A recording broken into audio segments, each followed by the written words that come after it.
Hello and welcome to Mia the Passion Muse Show. I'm Mia Saenz Whitmore, your host, and right here with me is Daniel Hill. Welcome, Daniel. Thank you very much, Mia. Thank you. How are you? I'm lovely and wonderful. How are you? Fantastic. Good. Good. Really. Nice and warm. It's quite cold here in England. Is What it? temperature is it there in Florida? Well, it's probably about close to 80, I think. Oh, lovely. Okay. But indoors it's very nice because I find that Florida is muggy and I'm used to Los Angeles dry heat. So, well, I'm very excited to have you on air with us because would you identify yourself as an awakening coach? Tell us a bit about your background. My background is I studied counseling years ago and felt that really wasn't powerful enough, personally, as well as it just didn't resonate with me in order to be able to create enough change. That's not to say that I don't use some of the skills within counseling to facilitate change within people, but I was drawn to other speakers and modalities that were able to change people's unconscious beliefs. And I had a lot of limiting beliefs, which resulted in health problems, depression, struggling to integrate anything into my life that made sense, and I was lost, really. So I don't know whether I found this. I think it found me. And it's been a journey ever since, and it continues to be a journey. Right. And it goes so perfectly well with our title of the show, which is Love versus Ego, because life is a beautiful journey, and if we claim it and appreciate it and love it just for that, we find the amazing treasures along the way. So wonderful. So I'm really excited to get into the topic of love versus ego, because we all want to love, and we all don't understand the true facets of exactly what ego is. It's simplistic, but it's also extremely tricky and in depth, where someone may say to you, well, you're talking from your ego, and you're saying, well, no, I'm not. So let's talk about that. Okay. I would simplify ego as anything that has an agenda behind it. Mm-hmm. And that is the manifestation of your want would equal a sense of either security, mm-hmm. Love, or a sense of control. And they also say of ego many things, but one of the ones which I like is everything good is outside. So it's really important for us to reflect back to ourselves and understand that whatever that want is, or that action that we are taking, or the engagement with someone else, whatever it is that we're caught up in, you can identify whether that's ego or its essence, love, spirit,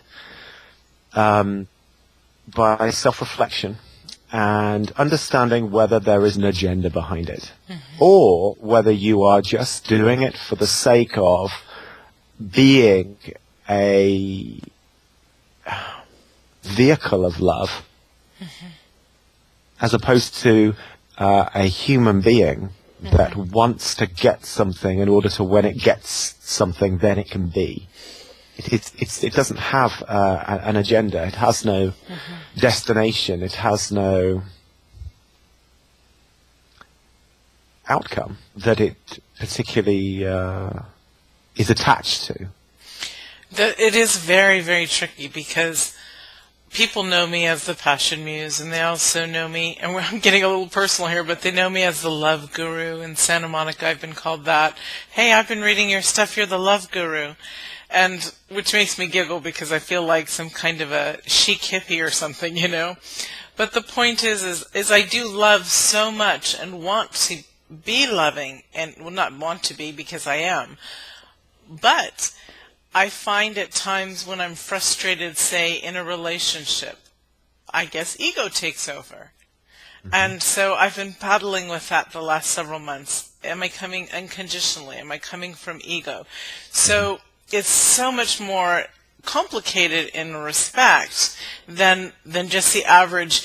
People also have a little acronym for it, edging God out, which I don't really like. I love yours better because the other is true, but it's so overused, just like the fear one. You know, everybody has their little cliche things that they like to throw out. But truly, if we instead of throwing it out, if we feel it from within, I think that's where we can separate and divide or look at in our hands whether it's love-based or ego-based. Is that correct? Yes, absolutely. And it's always coming from within. Right. We are that underneath all of motivation or conditioning, traumas, fears, yes, and personal relationships of all kinds will test that. And we only can be our own judge. Plenty of people may like to judge us along the way, but ultimately it's only us who we can judge ourselves. And when we can sit with ourselves at the end of the day, beginning of the day, the start of the day, any time during the day, or become aware of, am I unstill? And if I'm unstill, what is the agenda behind this? What am I trying to get here? What is there to be gained? People will meditate and give up their entire lives to interrupt that pattern. But I think coming to your heart, which is generally the thing that we associate to all love, I think that our hearts have the answer. So I came into coaching through a sense of love. There are trials and tribulations with being a coach. It's really not the easiest job in the world sometimes, but my heart's in it, and I totally and utterly love facilitating shifts within people, and I see transformation. And sometimes I will see clients.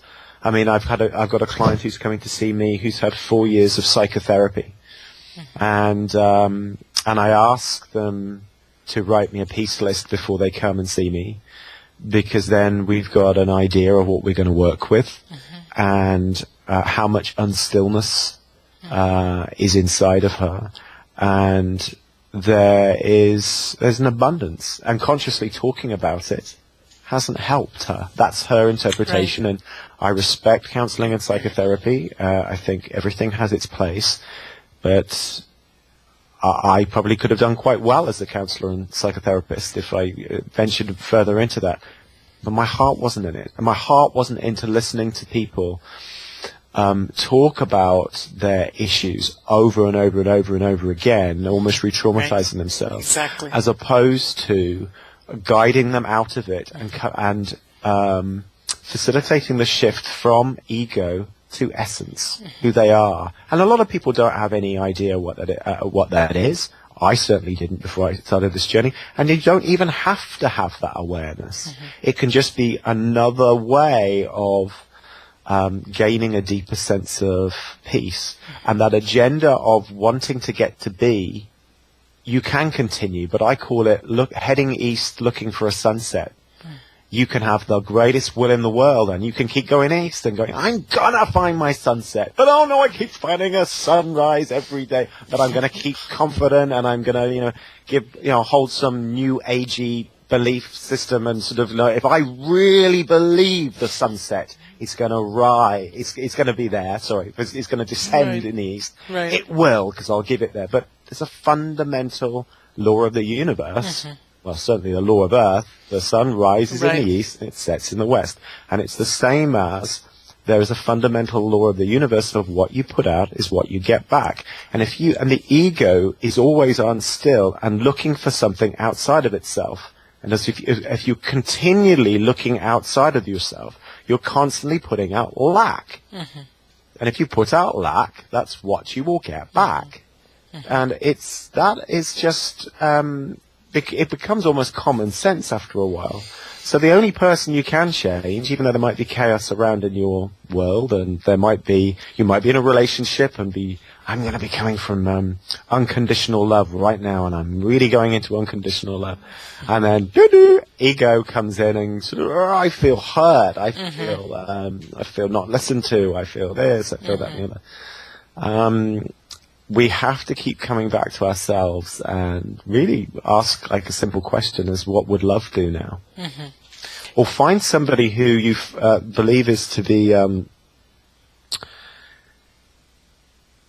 quite awakened or advanced or in spirituality in some way, and ask yourself the question, what would they do?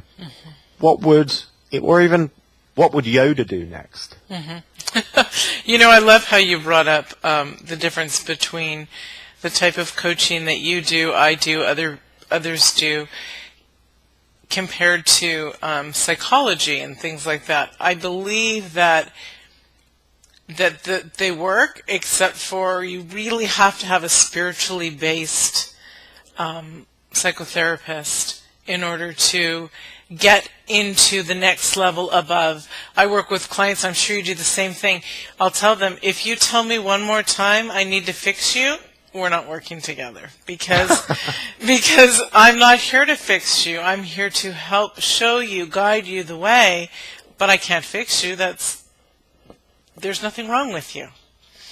So it's very, very interesting. I think the approach that we are doing. I also have people say, so you're New Age, and I say, there's nothing new about what I am. I don't know what New Age is, because it's truly the fundamentals of creation throughout time, if we wanted to accept it as that. And so there's nothing new about it, and it's truly beautiful. Truly, truly beautiful. But don't you find that the clients, being that what you put out is what you get back, and everything really is in its own time and place, so the clients will just naturally be attracted to you. There's not a great deal of pushing, or it's all about vibration. So if you've come into that place, an awareness or your heart that this is the work that you're meant to be doing, the right clients at the right time will show up in the right place, right way. And also other clients will show up and they're just not a fit right now, but it opens their horizon to what the possibilities that they can commit to for themselves. And that's the beauty of it. You don't turn anyone away when you're talking with them. You may not take them on as a client, just as they may not want to take you on as a coach. So it's a beautiful mix, because we're not meant to serve everyone. We all are so uniquely beautiful that the right people, as you said, do come into us. And when we can help, when we work with them and we see the change and the growth, isn't that the most magnificent feeling?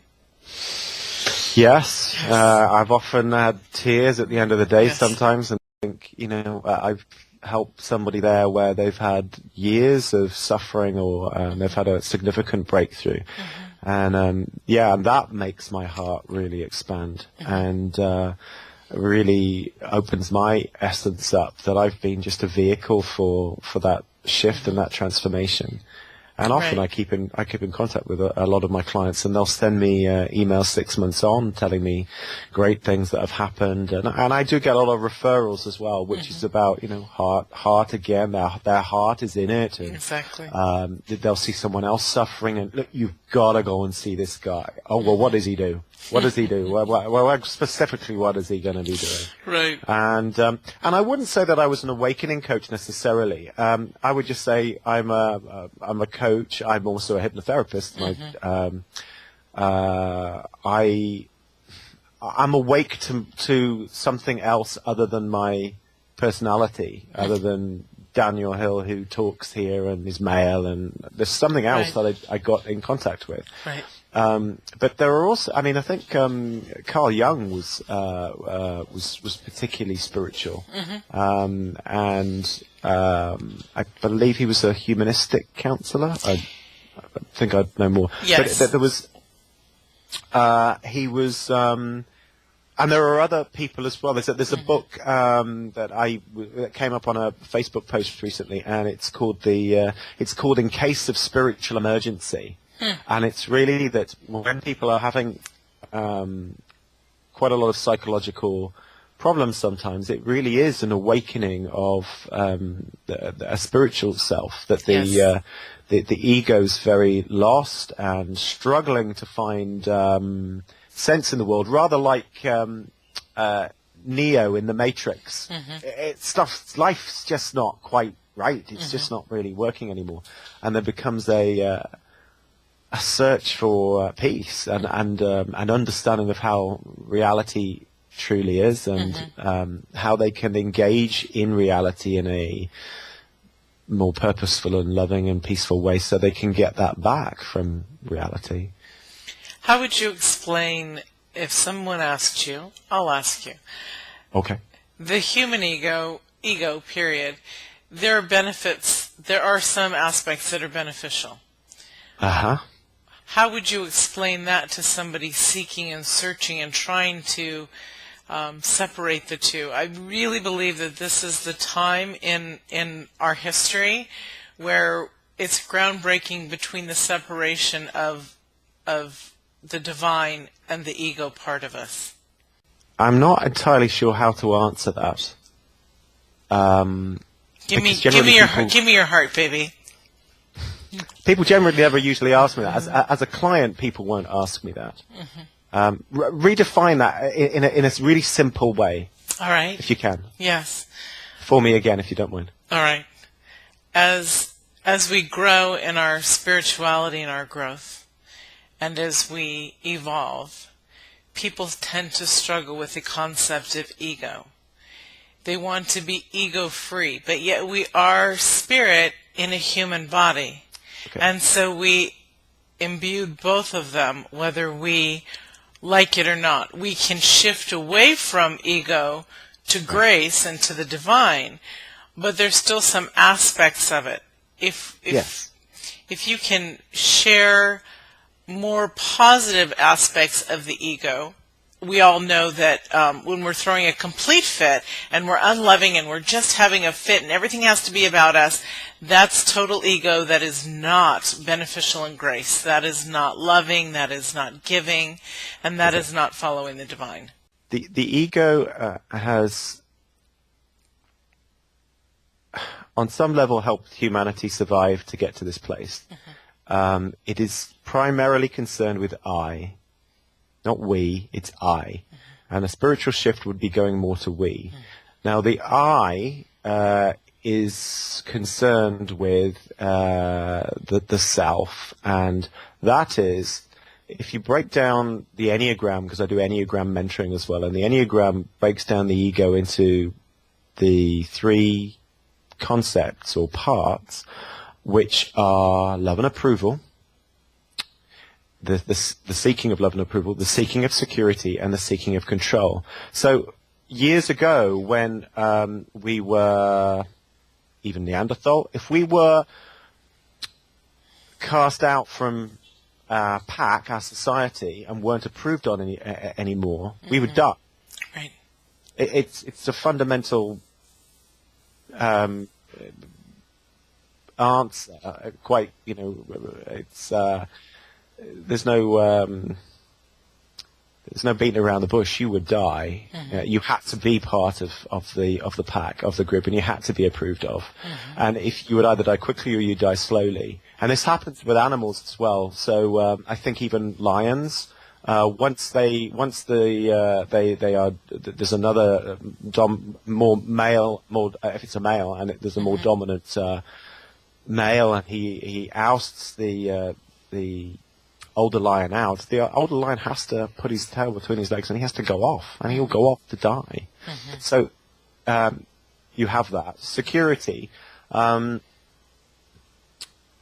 With the security types, there's always a tendency to either have competency avoid worst case scenarios so that you're feeling safe and you're analyzing everything and making sure that, we've got all the I's dotted and the T's crossed and we're all safe, because we were invaded constantly from nations and even counties and states in America, and you got Native American Indians who happily live in there for how many tens of thousands of years, and then suddenly, these white people suddenly come along with these guns and take over. Right. So, and then you've got control. So, where would we be if we had no control or have no wish to have control? So it's also important not to go in, I want to get rid of the ego. And I do meet people sort of, not necessarily in my coaching. I see a lot of it on the YouTube with people following spiritual teachers, and people say, so did his ego just die? And even someone like Eckhart Tolle will say that his ego now is 20 to 30% in the background. It's 70 or 80%. So there's still a 2 or 3 buzzing around, or 2 or 3 out of 10 buzzing around in the background.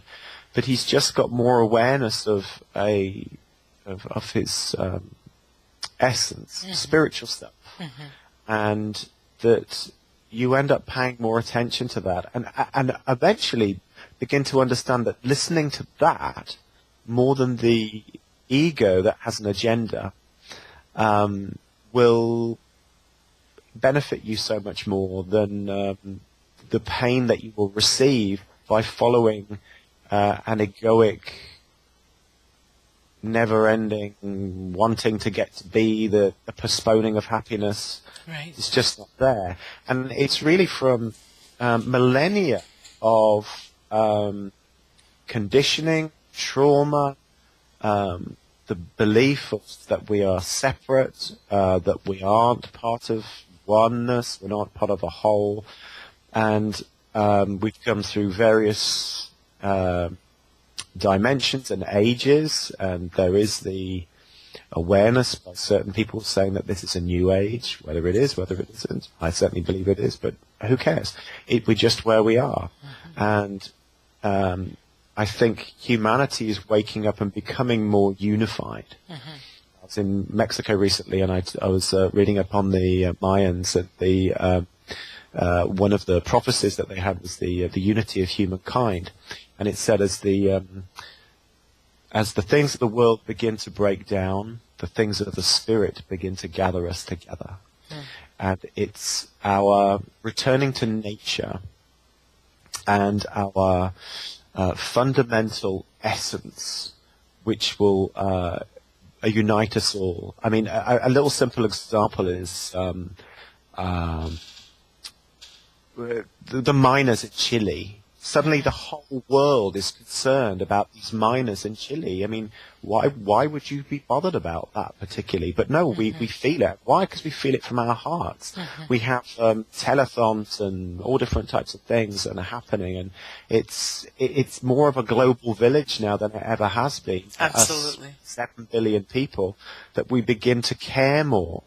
And the more that we begin to realize that our neighbors like Russia aren't going to bomb the hell out of us. Like when I was growing up, I was 14 years old, thinking, I hope Gorbachev doesn't press the button. And when he goes to talk with Reagan, at Reykjavik, which it was, I think it was in 1988. I hope they create some kind of peace treaty. Otherwise, I'm never going to see them. 1990s. And now we have it with either the Middle East or North Korea, and it's really understanding that most people who live on this planet are very governed by what they're told by mass media, and to see through all of that conditioning, all of that fear, that there's many people who profit in fear. And we ultimately can come home to understanding that it's all about love. There's nothing else important other than love. If you had a week left to live and you were well up to your last day, what would you do? would you be concerned with an agenda of what you needed to do, or would you be tidying up affairs and making peace with people that maybe you had been having problems with throughout your life and various challenges, and doing what you love? Would you waste time going, oh, well, I really wonder what North Korea's going to be doing, or what? You're not going to be bothered about that. You've got 7 days left. And I saw this shift in my father, who died of terminal cancer, and that really was the greatest inheritance that I was ever left, because I wasn't left anything financial. So it was this awareness of being present, which a lot of the spiritual teachings simply say, come home to essence and presence. And if you do, you interrupt the ego, because the ego's agenda for love and approval, security and control is always about the next moment, not the present moment, the next moment. That's beautiful. And we might well be in a relationship, feel that we're not getting enough attention for whatever reason, and that might be the ego that speaks up. But we keep having to come home to ourselves, and the more that we take responsibility for the action that has occurred in our reality with that other person, we can change our vibration from that. And if you come from love, and really are love, and egoless love, so unconditional love, essence, what you put out is what you get back, so it will be reflected back. It's beautiful. So you also spoke briefly of writing, and most of us do have books out. Do you have something you'd like to share with us? Well, I'm writing all the time. I mean, I write for my blog, and I write. I've got a number of books on the go, and I'm Wonderful. not going to say anything. And in the understanding that if you do start talking about it enough, almost the unconscious believes that it's already manifested, it's already there, which it has in my own reality, but it hasn't quite yet physically. So, but it's much along the lines of this subject. And, Wonderful. It's along the Daniel Hill line. I love that. Absolutely. Yes. It's part of my journey for that to manifest. Yeah. Been pregnant with it for far too long. It needs to pop out. So were you raised in a spiritual zone, or were you in a religious? Like all of us, we were religious and then left those four walls. I was brought up Anglican Christian with my parents. You know, I went to Sunday school for a little bit, and I think we always had a Bible at home, but we weren't. I think my parents were sort of. I don't remember going into hospital once, and my mum put on the religion, Church of England, and I went, "What's that?" And she said, "Well, that's what we are we?" I didn't know that. But I was, when I was young, much younger. I used to. I think I used to talk to God of what God was, but my total concept of what God is now is not a God of that belongs to any religion. And I'd always almost say I speak to the universe, because I much prefer using the word universe or life or even love as opposed to the word God. Well, those are beautiful synonyms. Right. God gets us into a lot of problems when we start saying what God wants, and but if we start saying what the universe is telling me that this is that I should take this action. Love is telling me I should take this action. Life is telling me I should take this action. There's a difference in saying God is telling me I need to take this action. Now, if that works for you, whatever. Everything's in its own time and place. But I started to understand. This is my own awareness. That God didn't have an ego. God didn't have an agenda. In the same way as that life didn't have an agenda, really. It was just unfolding. It was like a constant unfolding of consciousness. And that I was the only one truly in charge of my reality. This is the only part of the universe that I have control over. This thing, this entity, this thing here. And I have been given that, and it's for me to look after that, and for me to use that in the best way possible. But I believe that life, the universe, all that is, has purposefully given me these tools, this awareness, this knowledge, and I'm using that in the best way possible. And I think that helping people overcome their limitations and their ego tendencies will create a better world and will create more, without being speaking in a place where it becomes I'm talking about a utopia. But if more people overcame their ego and they came out of fear and into love, because that's the opposite tendency, you would have a better world.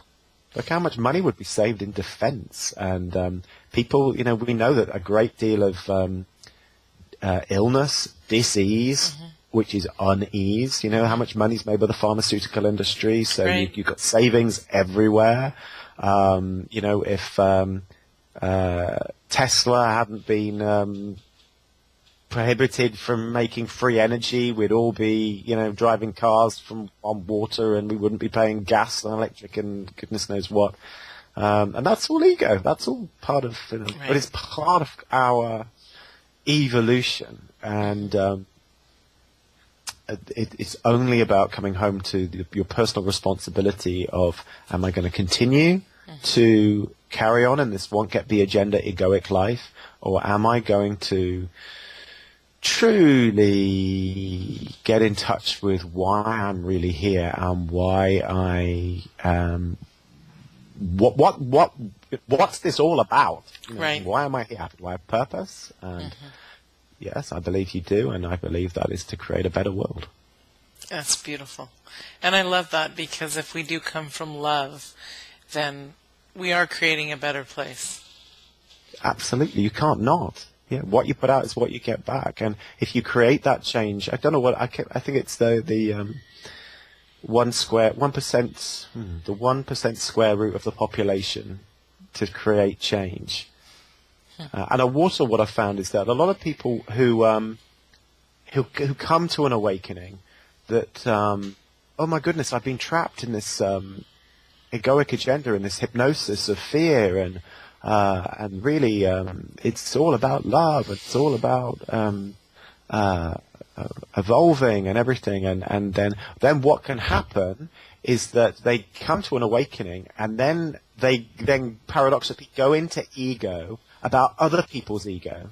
So it will be, well, we've got to stop this. We've got to stop that. We've got to stop the other. And we need to create a better world, because, and while they're doing it, they're creating anger within themselves and actually adding fear to the fear already.